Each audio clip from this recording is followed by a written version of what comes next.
Sumatera Selatan saat ini telah masuk dalam zona kuning penyebaran virus COVID-19. Namun demikian, pemerintah daerah masih terus mengantisipasi terkait penyebaran virus COVID-19 itu sendiri. Salah satunya dengan BNPB, pemerintah Provinsi Sumsel kini membentuk 1.000 relawan COVID-19 Sumsel dan akan mengikuti pelatihan.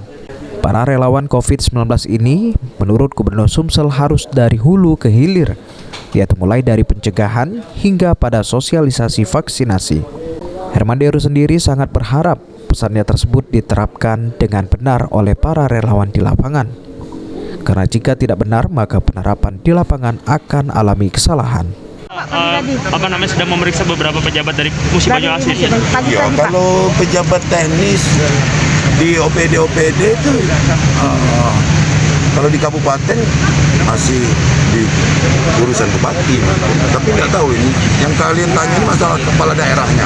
Kepala daerahnya termasuk juga Pak, katanya daerahnya di Jakarta Pak, di OTT Pak. Tapi secara resmi belum dapat.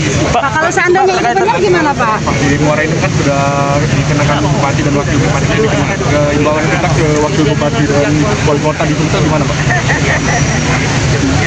Saya bukan berhati-hati. Hingga saat ini secara total di Indonesia ada 52.000 relawan COVID-19. Dan khusus Palembang sendiri, kota provinsi ke-16 dari 17 kota provinsi yang ditargetkan mempunyai relawan COVID-19. Firman Hidayat, PAL TV.